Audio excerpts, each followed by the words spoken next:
There's a quiet discomfort most people carry, and well, it doesn't get talked about enough. It's that feeling that being ordinary is somehow unacceptable.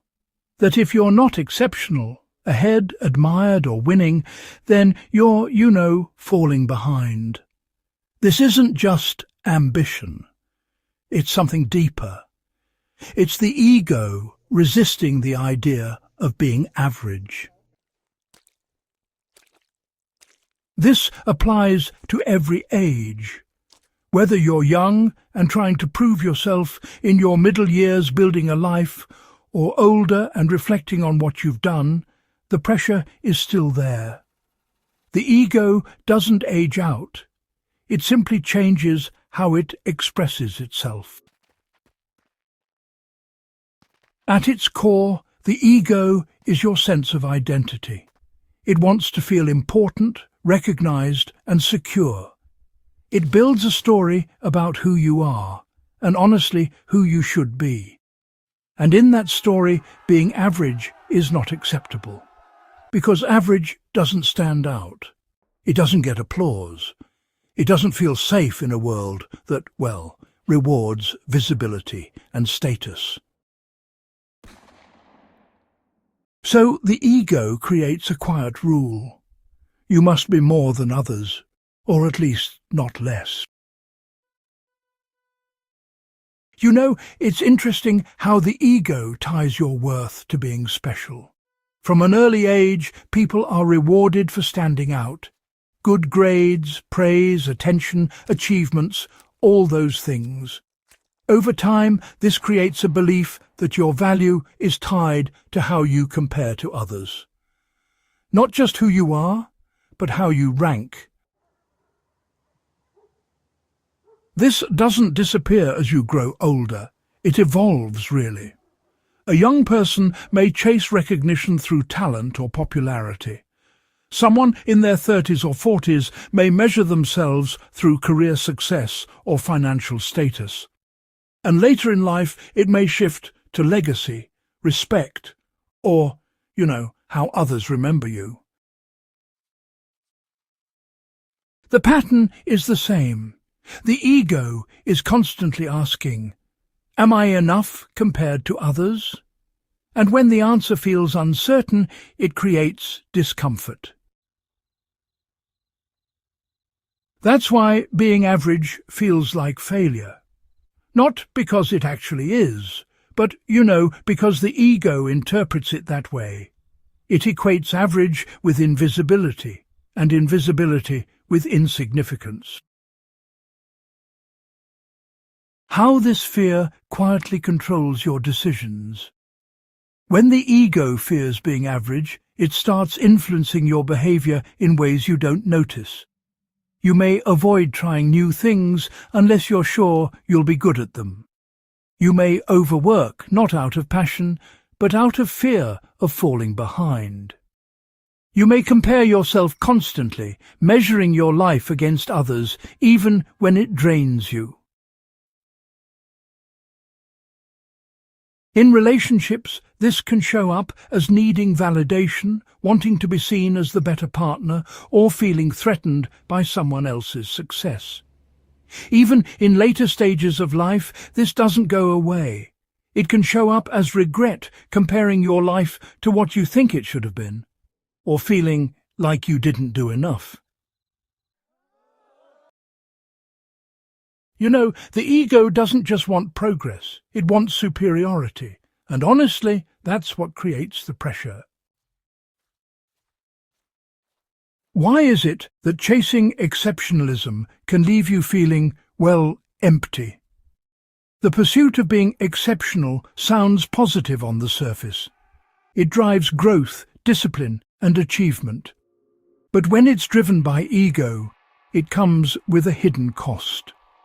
No matter how much you achieve, it never really feels like enough. There's always someone ahead, doing more, achieving more, living better. The finish line, it just keeps moving. So, instead of satisfaction, you end up feeling this constant sense of lacking. That's why people can reach milestones they once dreamed of and still feel empty inside. Because, you see, the goal was never truly about fulfillment. It was about escaping the feeling of being just average. And the ego doesn't let that feeling go easily. So, what really changes when you stop resisting being average? There's a shift that happens when you stop fighting the idea of being average, you know. Not in a mistaken or defeated way, but in a grounded, honest way. You start to see that average doesn't mean meaningless. It simply means human. It means, well, you're allowed to exist without constantly proving your worth. You're allowed to try things and not be the best at them. You're allowed to live a life that isn't measured by comparison. And, you know, this doesn't kill ambition. It just changes it. Instead of chasing validation, you start focusing on what actually matters to you. Rather than trying to stand out, you start trying to be real. And that, honestly, creates a different kind of confidence, one that isn't fragile or dependent on external approval. So, how do you loosen the grip of the ego in everyday life? Well, you start by noticing when you compare yourself to others. There's no need to judge it, just become aware of it. This simple awareness honestly weakens those automatic patterns. Then take a closer look at your motivations. Ask yourself, why are you pursuing something? Is it because it genuinely matters to you, or, because it makes you feel more significant? You can also practice doing things without needing to be the best at them. Try learning something new. Engage in activities where, frankly, you're not exceptional. Let yourself be a beginner again. This, over time, retrains the ego to detach your sense of worth from performance. Another powerful step is, redefining success. Instead of measuring it by status or comparison, define it by consistency, integrity, and alignment with your values. Over time, this creates a much more stable sense of self, one that isn't shaken by where you stand relative to others. Why accepting your humanity is, honestly, the real form of growth. The ego, you see, wants to be above average because it fears being ordinary. But the truth is, everything meaningful in life happens within the ordinary. Relationships, growth, learning, resilience. These aren't built on being exceptional. They're built on showing up consistently, even when no one is watching.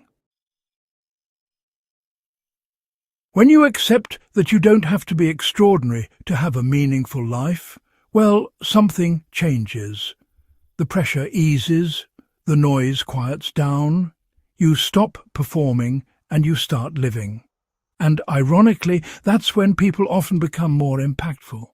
Not because they're trying to be better than others, but because they're finally being themselves. The ego will always resist being average. That's its nature, really. But you don't have to follow it. You can choose a different path. One where your worth isn't tied to comparison, where your life isn't a constant performance, and where being human is enough. If this shifted your perspective, subscribe and share this with someone who needs to break free from the pressure of trying to be more. And finally, learn how to be at peace with who they already are.